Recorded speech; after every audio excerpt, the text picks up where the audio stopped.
चलिए आज का लेक्चर में हम लोग बात करेंगे कि magnetic field is relativistic phenomena. मतलब कि आज का लेक्चर का हमारा टॉपिक है कि magnetic field is a relativistic phenomena. बहुत सारा बच्चा का क्लास 10 से ही डाउट होता है और बहुत सारा क्वेश्चन अराइज होता है कि मान के चलो कि वो लोग का क्वेश्चन होता है कि हमको पता है कि एक मैग्नेट जो कि मैग्नेटिक फील्ड क्रिएट करता है, normal magnet, but why a current carrying conductor produce a magnetic field, या कोई भी current carrying wire magnetic field क्यों बनाता है। ऐसा कुछ डाउट होता है। लेकिन जनरली जो मैग्नेट आप लोग लेते हो जैसे कि वो नेचुरल मैग्नेट, उसका भी जो मैग्नेटिक फील्ड का जो कॉज है, मैग्नेटिक नेचर का कारण है, वही करंट कैरिंग ही है। मतलब कि वहां पे भी करंट के कारण ही मैग्नेटिक फील्ड बन रहा है। तो डेट मीन्स क्या कि करंट कैरिंग वायर या कोई भी करंट कैरिंग चीज जिसमें करंट फ्लो हो रहा है, वो क्या बनाएगा, मैग्नेटिक फील्ड अपने अराउंड बनाएगा। अब क्वेश्चन ये है कि वो अपने चारों तरफ मैग्नेटिक फील्ड क्यों बनाएगा, उसका सॉल्यूशन आज मिलेगा।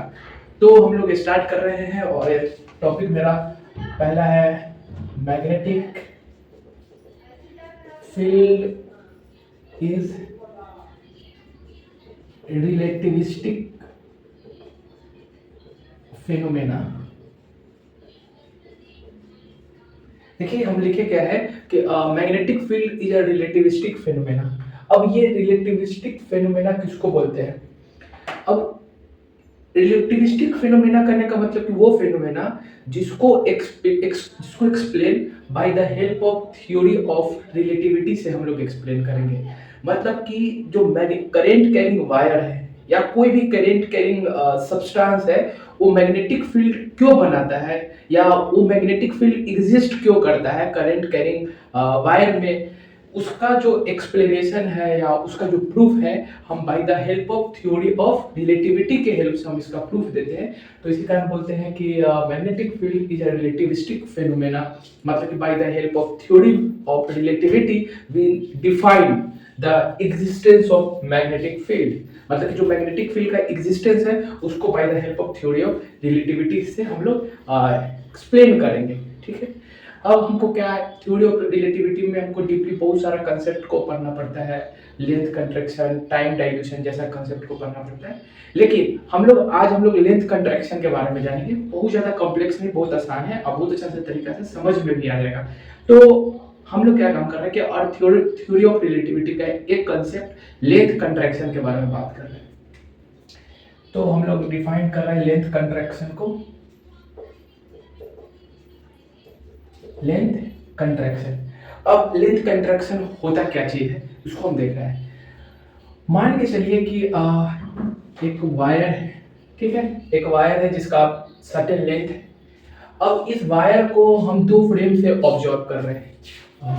एक फ्रेम ये जो कि रेस्ट में है, तो इसको बोल दे रहे हैं एस फ्रेम, और ये बेसिकली क्या चीज में है, रेस्ट में है। और दूसरा फ्रेम ये जो कि मूव कर रहा है, इसको इस प्राइम फ्रेम कर रहा है, जो कि इस डायरेक्शन में एक सर्टेन वेलोसिटी से मूव कर रहा है। ठीक है। तो हम क्या काम कर रहे हैं कि ये रेस्ट फ्रेम से इस वायर का लेंथ को मेजर कर रहे हैं फ्रॉम द रेस्ट फ्रेम। तो मान के चलिए किसी भी रेस्ट फ्रेम से किसी भी चीज का लेंथ को मेजर करना बहुत आसान है। हम एक स्केल ले जाकर और इसका लेंथ को हम लोग रेस्ट फ्रेम से मेजर कर लेंगे। तो मान के चलिए कि रेस्ट फ्रेम से इसका लेंथ को मेजर किए तो कितना लेंथ आया, एल। हम इस एल लेंथ को कहां से मेजर किए, रेस्ट फ्रेम से। ठीक है। अब इसी वायर का लेंथ को हम लोग मूविंग फ्रेम से मेजर करना चाह रहे हैं। तो ये मूविंग फ्रेम से इस लेंथ को मेजर करना थोड़ा डिफिकल्ट होता है। क्यों डिफिकल्ट होता है? क्योंकि हम देखेंगे कि हम यहाँ से ऑब्जर्व करेंगे तो ये जो वायर है वो इस डायरेक्शन में v वेलोसिटी से मूव करता हुआ नजर आएगा फ्रॉम हियर। हम इस वायर को ऑब्जर्व करेंगे और जब कोई भी चीज मूव कर रहा है तो उसका लेंथ मेजर करना थोड़ा टिपिकल हार्ड होता है, क्योंकि हम जब लेंथ मेजर करने जाएंगे उस सिचुएशन को ऑब्जर्व करेंगे तो मेरा डिस्टेंस क्या हो जाएगा, चेंज हो जाएगा। तो वहां पे थोड़ा टिपिकल हार्ड होता है। लेकिन एनी हाउ हम मान ले रहे हैं कि आप बहुत प्रिसाइजली, बहुत एक्यूरेटली आप कैसे भी इस फ्रेम से लेंथ को मेजर कर लिए, कि एज्यूम कर रहे हैं कि आप मेजर कर लिए। देखा यह गया कि जब आप इस फ्रेम से इसका लेंथ को मेजर किए, वह लेंथ एक्यूरेटली मेजर किए, आपके पास कोई डिवाइस है या कुछ ऐसा चीज है जिससे आप इस फ्रेम से इस लेंथ को एक्यूरेटली मेजर कर लिए। देखा यह गया कि इस फ्रेम से जो लेंथ आया इस वायर का वो डिफरेंट आया। क्या आया? डिफरेंट। मान के चलिए कि इस फ्रेम से लेंथ है, इसको बोल दे रहे एल प्राइम, इस प्राइम से कितना लेंथ है एल प्राइम, तो डिफरेंट आया, मतलब कि एग्जैक्ट सेम नहीं आया। इसी को हम रेस्ट फ्रेम से मेजर किए तो। और सेकंड सिचुएशन ये देखा गया कि this L prime is smaller than L, मतलब कि कम भी आया। तो इसका मतलब कि जब हम किसी भी ऑब्जेक्ट का एक्चुअल लेंथ को मेजर करते हैं फ्रॉम द रेस्ट फ्रेम, तो उसका लेंथ मान के चलिए एल आया फ्रॉम द रेस्ट फ्रेम, और उसी ऑब्जेक्ट का लेंथ को हम लोग मेजर करते हैं उस फ्रेम से जो एक्चुअल में खुद मूव कर रहा है, बट दोनों इनर्शियल ही है, कोई एक्सेलरेटेड फ्रेम नहीं है, बट वो कांस्टेंट वेलोसिटी से मूव कर रहा है, तो उसका लेंथ क्या हो जाता है? कम जाता है, एक्चुअल लेंथ जो कि हम लोग रेस्ट फ्रेम से मेजर किए हैं। और इसी को हम लोग लेंथ कंट्रैक्शन कहते हैं। लेंथ कंट्रैक्शन मतलब कि एक्चुअल लेंथ कम गया when we have measure the length from the moving frame. और वो कितना कम जाता है, इसका फॉर्मूला क्या है? तो इसका फॉर्मूला है कि L prime is equal to L root under 1 minus v square divided by c square, इतना। दैट मीन्स कि देखो ई एल क्या है? The length which we measure from the rest frame, और root under 1 minus v square upon c square. ये जो value होगा 1 से कम होगा, और जब किसी भी क्वांटिटी में से 1 से कम नंबर को मल्टीप्लाइड करते तो एक्चुअल वैल्यू कम जाता है। तो इसी कारण हम बोले कि ये L prime is smaller than L, और कितना? तो इतना। तो इस चीज को, इसी को हम लोग क्या बोलते हैं? इसी को हम लोग लेंथ कंट्रैक्शन कहते हैं, और ये थ्योरी ऑफ रिलेटिविटी का कंसेप्ट है। बस इतना ही कंसेप्ट को जानना था, और इसी के हेल्प से हम लोग मैग्नेटिक फील्ड का एग्जिस्टेंस को हम लोग प्रूफ करेंगे और या डिफाइन करेंगे by the theory of relativity. इसको नोट कर लीजिए, हम इसको मिटा रहे हैं और नेक्स्ट सिचुएशन की तरफ बढ़ रहे हैं।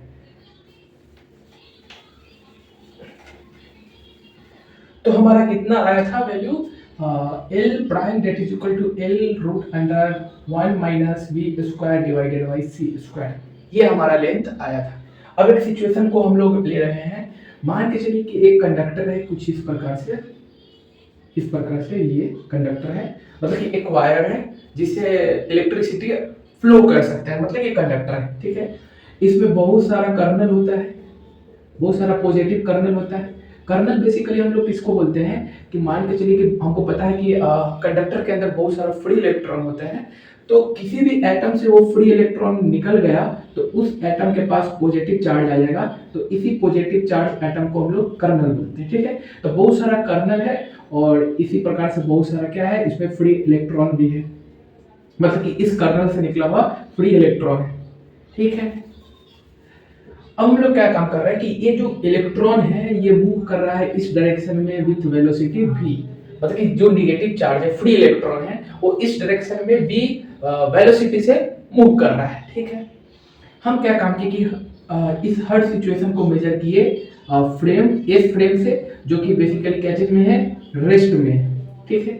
तो हम देखें इस, मतलब कि इस फ्रेम से जब इस सिचुएशन को मेजर किए तो हम क्या काम किए कि पहले हम मेजर किए क्या? डेंसिटी ऑफ पॉजिटिव चार्ज,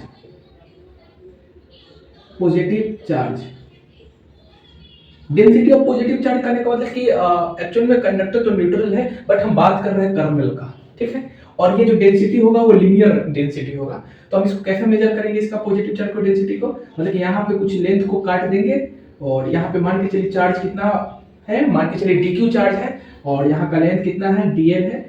तो हम लोग लेमडा का वैल्यू कैसे निकालते हैं? dq upon dl।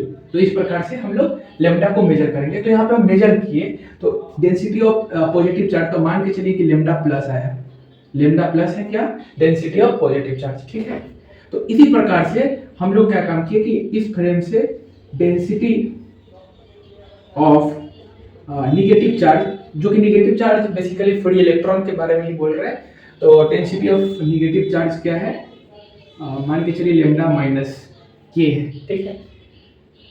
अब हम लोग क्या काम कि density of positive charge lambda plus है, density of negative charge lambda minus है। अगर इस दोनों को ऐड करेंगे lambda plus plus lambda minus, तो तो इसका वैल्यू 0 आएगा, क्योंकि पता है कि कोई भी करंट कैरिंग वायर में तो करंट होता है, इलेक्ट्रॉन का फ्लो होता है, बट एक्चुअल में वो वायर न्यूट्रल होता है।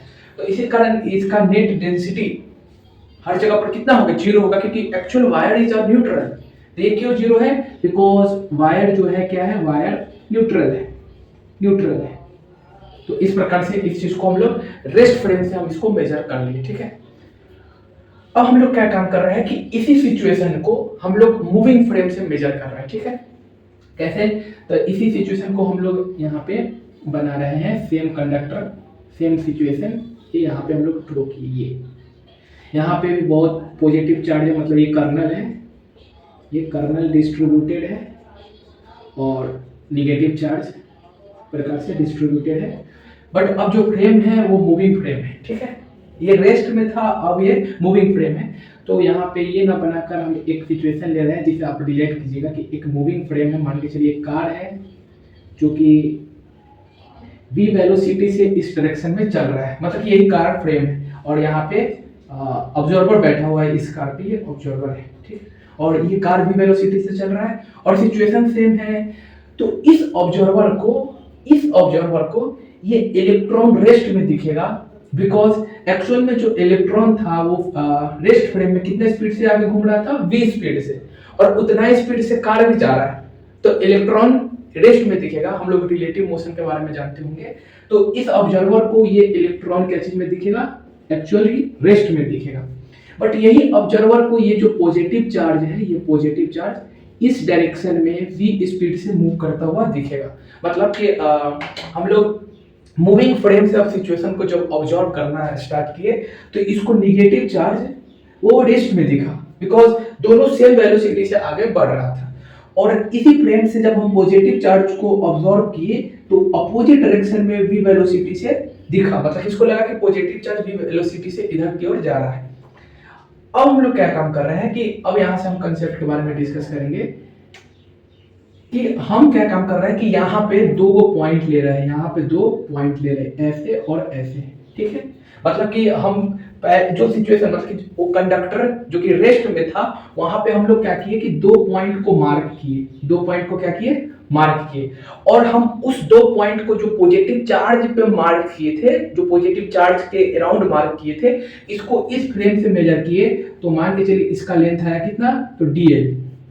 हम क्या कि जो कंडक्टर रेस्ट में था उसे पॉजिटिव चार्ज तो एक्चुअल में रेस्ट में था और नेगेटिव चार्ज मूव कर रहा था, बट जो पॉजिटिव चार्ज रेस्ट में था तो वही दो को पॉजिटिव चार्ज पॉइंट हम मार्क किए, ठीक है।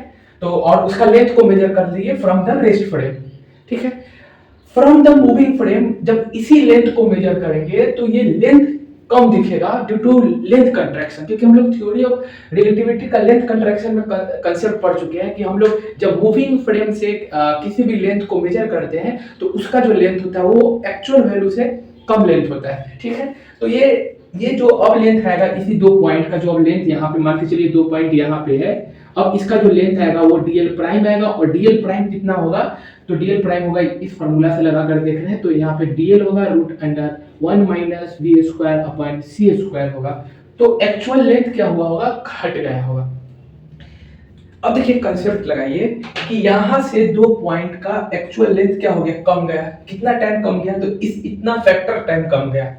बट उस दो पॉइंट के इनसाइड या इस दो पॉइंट के बीच में जितना चार्ज कंटेंट कर रहा था, मान के चलिए इस दो पॉइंट के बीच में नंबर ऑफ चार्ज था n, तो यहाँ पे भी दो पॉइंट के बीच में नंबर ऑफ चार्ज n ही होगा। मतलब कि number of charge between two points वो नहीं कमा, बट दो पॉइंट का लेंथ कम गया। तो नंबर ऑफ चार्ज कंटेंट कमा नहीं, बट दो पॉइंट का लेंथ कम गया।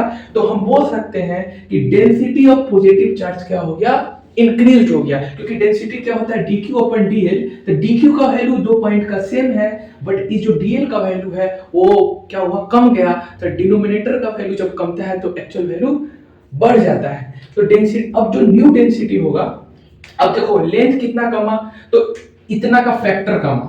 लेंथ कितना कमा, तो इतना का फैक्टर कमा। जब लेंथ इतना का फैक्टर कमा यहाँ पे dl, तो उतना ही फैक्टर से क्या होगा कि पॉजिटिव चार्ज का डेंसिटी बढ़ जाएगा। जितना फैक्टर से लेंथ कमा, देखिए इतना फैक्टर से लेंथ कमा, उतना ही फैक्टर से पॉजिटिव चार्ज का डेंसिटी क्या हो जाएगा, इंक्रीज होगा। तो हम लोग लिख देंगे क्या कि डेंसिटी ऑफ पॉजिटिव चार्ज यहाँ पे क्या हो जाएगा, पॉजिटिव चार्ज यहाँ पे हो जाएगा, यहाँ पे lambda plus divided by root under 1 minus b square upon c square. इसको नीचे हम डिवाइड किए क्योंकि ये वैल्यू 1 से कम है, और जब किसी भी चीज को 1 से कम वाला वैल्यू से डिवाइड करते तो एक्चुअल वैल्यू बढ़ जाता है। हमको पता है कि डेंसिटी एक्चुअली क्या हुआ कि इंक्रीज्ड हुआ। ठीक है, अब हम लोग क्या काम कर रहे हैं कि रेस्ट फ्रेम में ही अब निगेटिव चार्ज पे 2 पॉइंट कर रहे हैं। हम निगेटिव चार्ज पे क्या किए, 2 पॉइंट दिए, ठीक है, रेस्ट फ्रेम पे। अब वही 2 पॉइंट, मतलब जो निगेटिव चार्ज चल रहा था वहां पे हम 2 पॉइंट मार्क किए। अब यही 2 पॉइंट हम लोग मूविंग फ्रेम से मेजर करेंगे, जो कि v स्पीड से घूम रहा है, चल रहा है v स्पीड से। तो वो जो लेंथ होगा वो एक्चुअल में लेंथ क्या हुआ होगा, बढ़ गया होगा। कैसे? क्योंकि यहाँ पे ये चीज मूविंग था, जहां पे 2 पॉइंट मार्क किए थे, क्योंकि यहाँ पे देखिए कि ये जो इलेक्ट्रॉन है ये v स्पीड से मूव कर रहा है। तो इस सिचुएशन में जो हम 2 पॉइंट मार्क किए थे इलेक्ट्रॉन पे, उस समय वो मूव कर रहा था। लेकिन यहाँ पे यही चीज हमको रेस्ट में दिख रहा है, मतलब कि जो इलेक्ट्रॉन पे 2 पॉइंट मार्क किए थे वही चीज यहाँ पे हमको क्या दिख रहा है, रेस्ट में। क्योंकि यहाँ पे देखो इलेक्ट्रॉन क्या है, एक्चुअल में रेस्ट में है। तो मूविंग सिचुएशन में जो लेंथ होता है वो क्या होता है, कम होता है, और रेस्ट सिचुएशन में जो लेंथ होता है वो क्या होता है, ज्यादा होता है।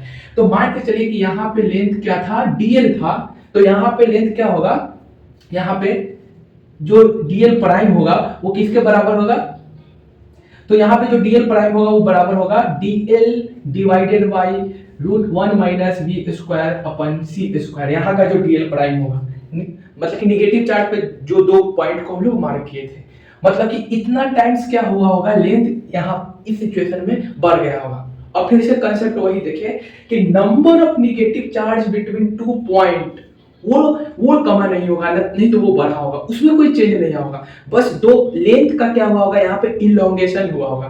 क्योंकि हम लोग जब मूविंग सिचुएशन में देखे थे तो वही निगेटिव चार्ज मूव कर रहा था, तो वहां पे लेंथ का कंट्रैक्शन था, तो यहाँ पे लेंथ क्या हो गया होगा, बढ़ गया होगा। लेंथ बढ़ा होगा और dq सेम होगा और लेंथ बढ़ा होगा, तो हमको पता है कि डिनोमिनेटर का चीज जब बढ़ता है तो एक्चुअल वैल्यू कम जाता है। तो यहाँ पे density of negative charge, density of negative charge,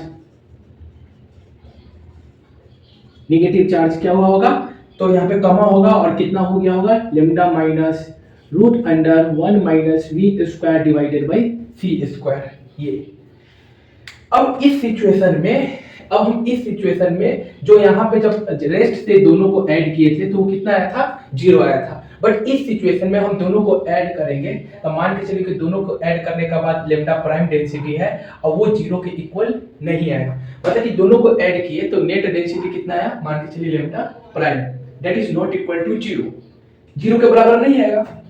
that means कि हम मूविंग फ्रेम से इस वायर को ऑब्जर्व किए तो हमको wire is not neutral, wire is not neutral, wire neutral नहीं दिखा। क्योंकि जिस प्रकार से आप इतना लेंथ के लिए कंसेप्ट लगाए थे वहां पे आप हर लेंथ के लिए आप कंसेप्ट वही सिमिलर कंसेप्ट जो हम एक्सप्लेन के लगाएंगे, तो दिखेगा कि हर सेगमेंट में जो वायर के पास है वो density of charge is not equal to 0 आएगा, और मतलब कि हर जगह डेंसिटी ऑफ चार्ज आ गया है। समझ में आया कि नहीं?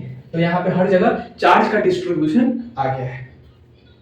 तो हम जो लेमडा प्राइम होगा वो कितना आया होगा, तो lambda prime that is equal to, इस दोनों को ऐड करेंगे तो यहाँ पे पॉजिटिव चार्ज का कितना है, तो lambda plus divide by root under 1 minus b square divided by c square plus lambda minus root under 1 minus b square divided by c square lambda prime that is equal to. अब देखिए यहाँ पे दोनों का summation 0 है, इसका मतलब क्या कि ये दोनों का जो मैग्नीट्यूड है वो सेम है, तभी तो 0 हुआ है ना। दोनों का सिचुएशन में यहाँ पे दोनों का समेशन 0 है, दैट मींस दोनों का मैग्नीट्यूड 0 है। तो इसके मतलब कि lambda prime plus that is equal to lambda prime minus that is equal to lambda naught मान ले रहे हैं, क्योंकि मैग्नीट्यूड वाइज दोनों सेम होगा। तो यहाँ पे लेमडा नॉट, तो यहाँ पे लेमडा नॉट को कॉमन ले रहे हैं और root under 1 minus b square upon c square को कॉमन ले रहे हैं। तो यहाँ पे आप कैलकुलेट कीजिएगा तो अंदर आएगा B square upon c square, और इस प्रकार से ये डेंसिटी इतना आ जाएगा, डेंसिटी ऑफ द चार्ज, मतलब कि डेंसिटी ऑफ चार्ज इतना आ जाएगा, लेमडा का वैल्यू इतना आ जाएगा। इट मींस कि वायर का सेगमेंट में चार्ज आ जाएगा, वायर में यूनिफॉर्मली हर जगह चार्ज आ जाएगा। क्योंकि यही कंसेप्ट हर जगह लगाइएगा तो इतना डेंसिटी आएगा, इसको बोलेंगे लीनियर चार्ज डेंसिटी।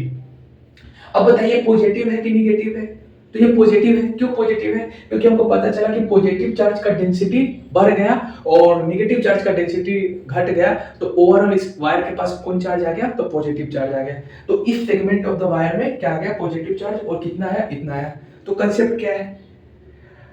अब देखिए हम क्या काम कर रहे हैं कि इस सिचुएशन को हम लोग इरेज कर रहे हैं। इस सिचुएशन को अगर नोट करना है तो इसको नोट कर लीजिए, क्योंकि हम आगे हम बढ़ रहे हैं और इसको एक्सप्लेन करना चाह रहे हैं।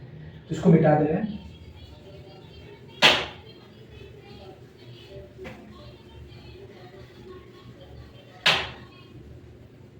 अब देखिए हुआ क्या अब कंसेप्चुअली इस चीज को हम समझ रहे हैं। हुआ क्या कि एक सिचुएशन में अब हम लोग क्या काम कर रहे हैं कि अब वायर को थोड़ा थिक नहीं बना रहे हैं, उसमें कंसेप्ट को समझने के लिए थोड़ा थिक बनाए थे, बट अब वायर को लंबा मतलब कि एक लेंथ वायर बना रहे हैं और उसमें किधर करंट फ्लो हो रहा था? इधर की ओर फ्लो हो रहा था, क्योंकि निगेटिव चार्ज इधर मूव कर रहा था, तो करंट क्या होगा?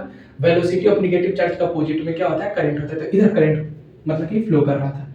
हम लोग क्या काम किए थे कि इसको इस फ्रेम से मतलब कि जो कि क्या चीज में था? रेस्ट में था, हम इसको ऑब्जॉर्व किए थे। तो ये वायर एक न्यूट्रल वायर की तरह ट्रीट हो रहा था, मतलब कि इस वायर के अंदर कोई भी चार्ज नहीं था और वायर क्या था? न्यूट्रल था। ठीक है। अगर आप r डिस्टेंस पे एक q चार्ज को रखते हो और यहाँ v स्पीड से इस डायरेक्शन में मूव करा देते हो फर्स्ट सिचुएशन में, तो इस q चार्ज पे कोई भी फोर्स एक्सर्ट नहीं होगा अकॉर्डिंग टू आवर कंसेप्ट। अब तुम लोग बोलेगा कि ये करंट कैरिंग वायर है तो मैग्नेटिक फील्ड बनाएगा, और मैग्नेटिक फील्ड के कारण मूविंग चार्ज पे फोर्स लगता है, और वो फोर्स किसके बराबर होता है? तो q v cross b. But अभी तक हम तो मैग्नेटिक फील्ड का कंसेप्ट प्रूव करने जा रहे हैं, तो हमको अभी तक पता नहीं है कि मैग्नेटिक फील्ड का एग्जिस्टेंस को पता नहीं है, बट हम उसका एग्जिस्टेंस को प्रूव करने जा रहे हैं। तो अभी इस सिचुएशन को हम लेकर नहीं चलेंगे। हम ये मान रहे हैं कि हम इस वायर से r डिस्टेंस पे एक चार्ज q को रखे और इधर की ओर v स्पीड से मूव कर रहा है, तो इस पे नेट फोर्स कितना होगा? इस चार्ज पे नेट फोर्स होगा equal to 0 from the rest frame. लेकिन इसी सिचुएशन को अगर हम मूविंग फ्रेम से मेजर किए, इधर भी I करंट जा रहा है और r डिस्टेंस पे हम एक चार्ज को Q रखे और ये इधर V से घूम रहा है, और हम S प्राइम फ्रेम से मेजर किए जो कि मूविंग फ्रेम है, तो पता चला कि यहाँ पे इस चार्ज पे क्या लगेगा? फोर्स लगेगा। क्यों? क्योंकि यहाँ पे एक लेमडा का वैल्यू आ गया था, पॉजिटिव चार्ज। आपको पता है स्टूडेंट कि कोई भी वायर में अगर लेमडा मतलब कि पॉजिटिव चार्ज डेंसिटी डिस्ट्रीब्यूटेड है, आप लोग पढ़ेंगे कि एक long infinite wire uniform charge density है, यूनिफॉर्म लीनियर चार्ज डेंसिटी है, तो r डिस्टेंस पे कितना इलेक्ट्रिक फील्ड लगता है? तो आप लोग पढ़ेंगे लेमडा बटा 2 पाई एप्सिलॉन नॉट r, और इसका जो डायरेक्शन होगा वो इधर की ओर होगा, मतलब कि इसको इस डायरेक्शन को r कैप मान ले रहे हैं, तो इसको यहाँ पे r कैप लेमडा बटा 2 pi epsilon not r into r cap, मतलब कि इस पे इतना इलेक्ट्रिक फील्ड होगा यहाँ पे। और अगर यहाँ पे इलेक्ट्रिक फील्ड है, मतलब कि सिमिलर कंसेप्ट यहाँ पे अप्लाई किए, इस पे lambda charge density linear charge density आ गया है, तो r डिस्टेंस पे इलेक्ट्रिक फील्ड होगा, और उसी इलेक्ट्रिक फील्ड के कारण इस q चार्ज पे फोर्स लगेगा। इस q चार्ज पे क्या लगेगा? फोर्स लगेगा, और नेट फोर्स कितना होगा? F net equal to q e vector, इतना फोर्स होगा।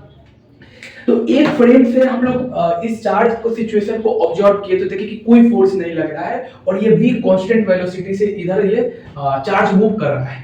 बट अब अपना फ्रेम को चेंज किए, मतलब कि मूविंग फ्रेम किए, तो पता चला कि इस चार्ज पे फोर्स लग रहा है अवे फ्रॉम द वायर, वो कितना है? q into E vector. लेकिन ये जो कंसेप्ट है स्टूडेंट, इनकंसिस्टेंट कंसेप्ट है, मतलब कि इनकम्प्लीट है, क्योंकि हम दोनों सिचुएशन में हम लोग इनर्शियल फ्रेम में ही है, और इनर्शियल फ्रेम से दो सिचुएशन को ऑब्जर्व किए तो एक एक्स्ट्रा फोर्स नहीं आ सकता है। This is inconsistent concept for the science. तो ये कंसेप्ट तो ऐसा कभी एग्जिस्टेंस हो नहीं सकता है स्टूडेंट। मतलब कि हम दो फ्रेम से सिचुएशन को देखें तो डिफरेंट आया, और दोनों सिचुएशन को देखें तो एक इनकंसिस्टेंट आया, मतलब इसका एग्जिस्टेंस साइंस डिफाइन नहीं कर, ऐसा कुछ पॉसिबिलिटी हो नहीं सकता है। तो इसी कारण हम इस कंसेप्ट को लेकर चल रहे हैं, क्योंकि थ्योरी ऑफ रिलेटिविटी अगर इस कंसेप्ट को मानकर नहीं चल रहा है तो यहाँ पे थ्योरी ऑफ रिलेटिविटी डिफाइन नहीं होगा।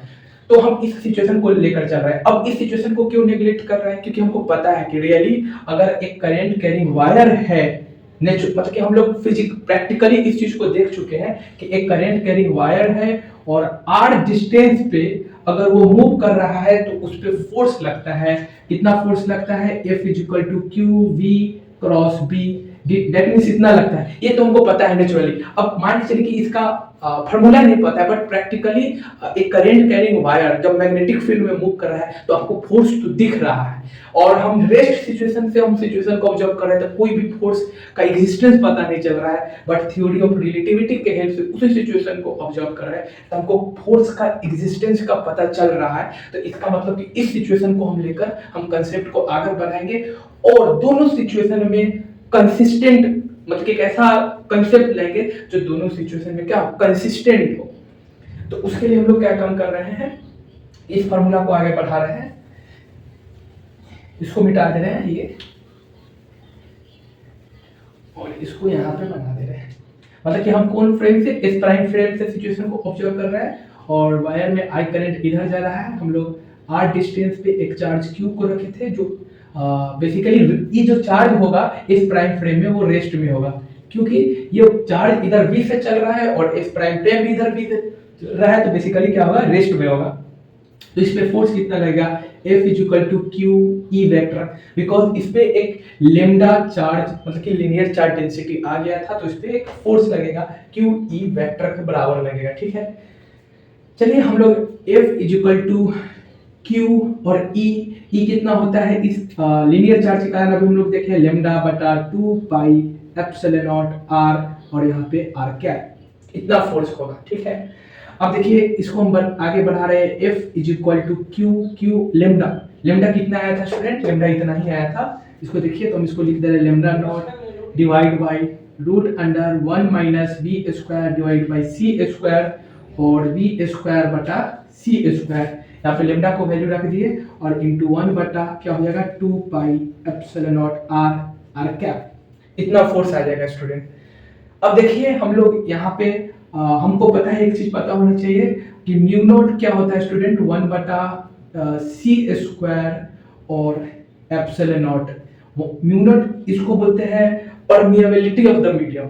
म्यू नॉट क्या है, परमिएबिलिटी ऑफ द मीडियम, वो किसके बराबर होता है 1 बटा सी स्क्वायर एप्सिलॉन नॉट। तो यहाँ पे 1 बटा सी स्क्वायर एप्सिलॉन नॉट की जगह म्यू नॉट रख देंगे, तो यहाँ पे एफ का वैल्यू कितना आएगा क्यू, और यहाँ पे लेमडा नॉट, और यहाँ पे आ जाएगा क्या म्यू नॉट। म्यू नॉट किसकी जगह 1 बटा एप्सिलॉन नॉट सी स्क्वायर की जगह पे, तो यहाँ पे आया वी स्क्वायर, और यहाँ पे डिवाइडेड बाय यहाँ पे आ जाएगा क्या स्टूडेंट, यहाँ पे हो जाएगा 2 pi r root under 1 minus b square upon c square, इतना आ जाएगा।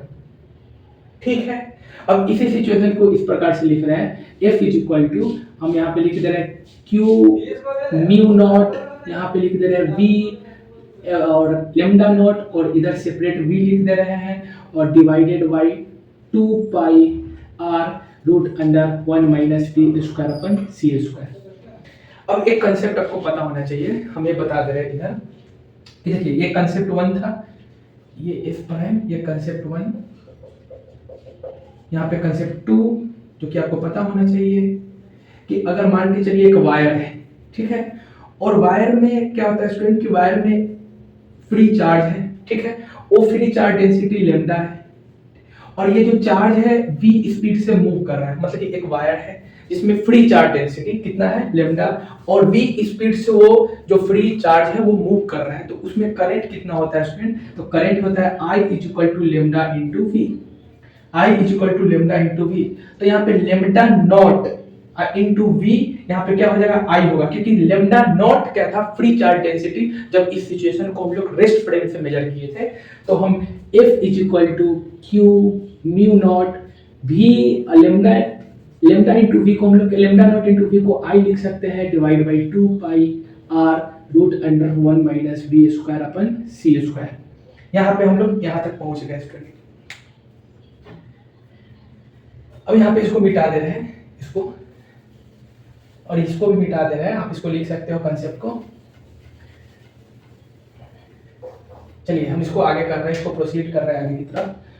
अब देखिए स्टूडेंट, एक कंसेप्ट आता है थ्योरी ऑफ रिलेटिविटी में फोर्स ट्रांसफॉर्मेशन का, ठीक है। अब देखिए अगर आप ये सब चीज रिलेट नहीं कर रहे तो आप मान मान जाइए कि हम मतलब कि इस चीज को मान लीजिए कि हाँ ये कंसेप्ट है, क्योंकि हमको इसका प्रूफ और आउटकम्स का इसका एग्जिस्टेंस को फील लेना है, ठीक है।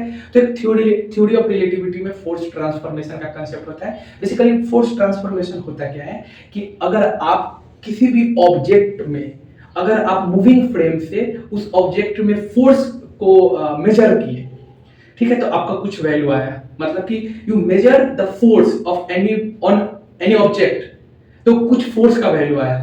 अब उसी फोर्स को अगर आप रेस्ट फ्रेम से मेजर करोगे तो कितना फोर्स होना चाहिए, अगर मान के चलिए कि यहाँ पे कुछ फोर्स का वैल्यू आया तो रेस्ट फ्रेम में कितना फोर्स का वैल्यू होना चाहिए, तो उसको चेंज करने का जो प्रोसीजर है उस फोर्स को उसको बोलते हैं फोर्स ट्रांसफॉर्मेशन। दैट मींस कि हमको आइडिया देता है कि इस फ्रेम में इतना फोर्स है तो रेस्ट फ्रेम में इस फोर्स में क्या चेंज लाए जो कि रेस्ट फ्रेम के फोर्स के बराबर हो। That is a force transformation.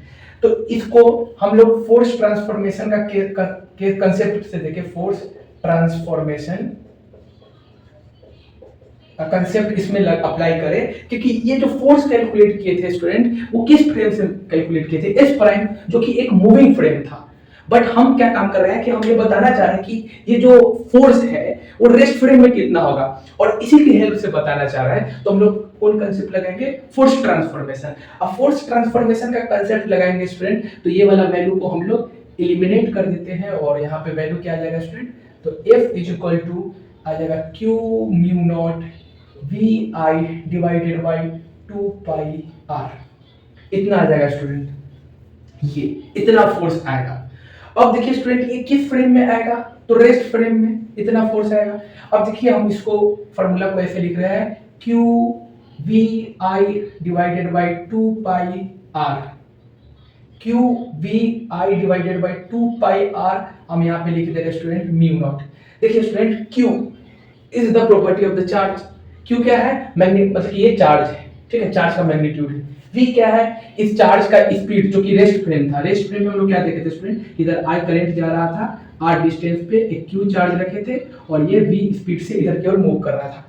तो v is the speed of the charge, q is the magnitude of the charge, और आई ये क्या है कि amount of current carrying in the wire. तो ये सब स्टूडेंट ये तो प्रॉपर्टी है, फिजिकल प्रॉपर्टी जो दिख रहा है कि हाँ ये कंडक्टर के पास है, Q मैग्नीट्यूड ऑफ चार्ज है, V स्पीड है। इसमें एक्स्ट्रा क्या आया स्टूडेंट, इसमें एक्स्ट्रा आया, यहाँ पे लिखेंगे Q V I, एक्स्ट्रा आ गया mu naught divided by 2 pi R।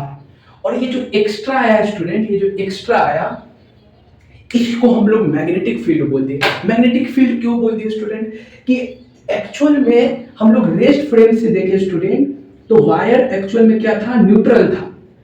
तो फोर्स उस चार्ज पे क्यों आया, उसका कंसेप्ट को एक्सप्लेन करने के लिए हमने एक नया फिजिकल क्वांटिटी को डिस्क्राइब किया कि ऐसा फिजिकल क्वांटिटी का एग्जिस्टेंस होना चाहिए, तभी दोनों सिचुएशन में क्या होगा, कंसेप्ट कंसिस्टेंट होगा।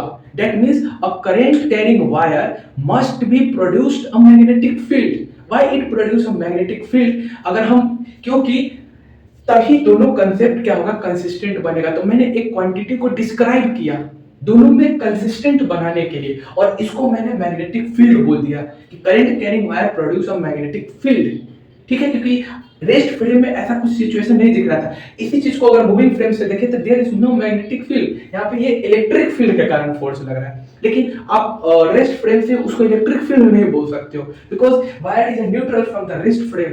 देन आपको एक फील्ड को डिस्क्राइब करना पड़ेगा, एक फील्ड को इंट्रोड्यूस करना पड़ेगा, क्योंकि हम रेस्ट फ्रेम से ही इसको डिफाइन कर सकते हैं। तो what is that, this is the magnetic field. तो इस पे फोर्स कितना लगेगा, तो F is equal to q v i b, तो इतना अमाउंट ऑफ फोर्स लगेगा। और इसी प्रकार से मैग्नेटिक फील्ड हम क्या पता चला स्टूडेंट कि magnetic field is a relativistic phenomena.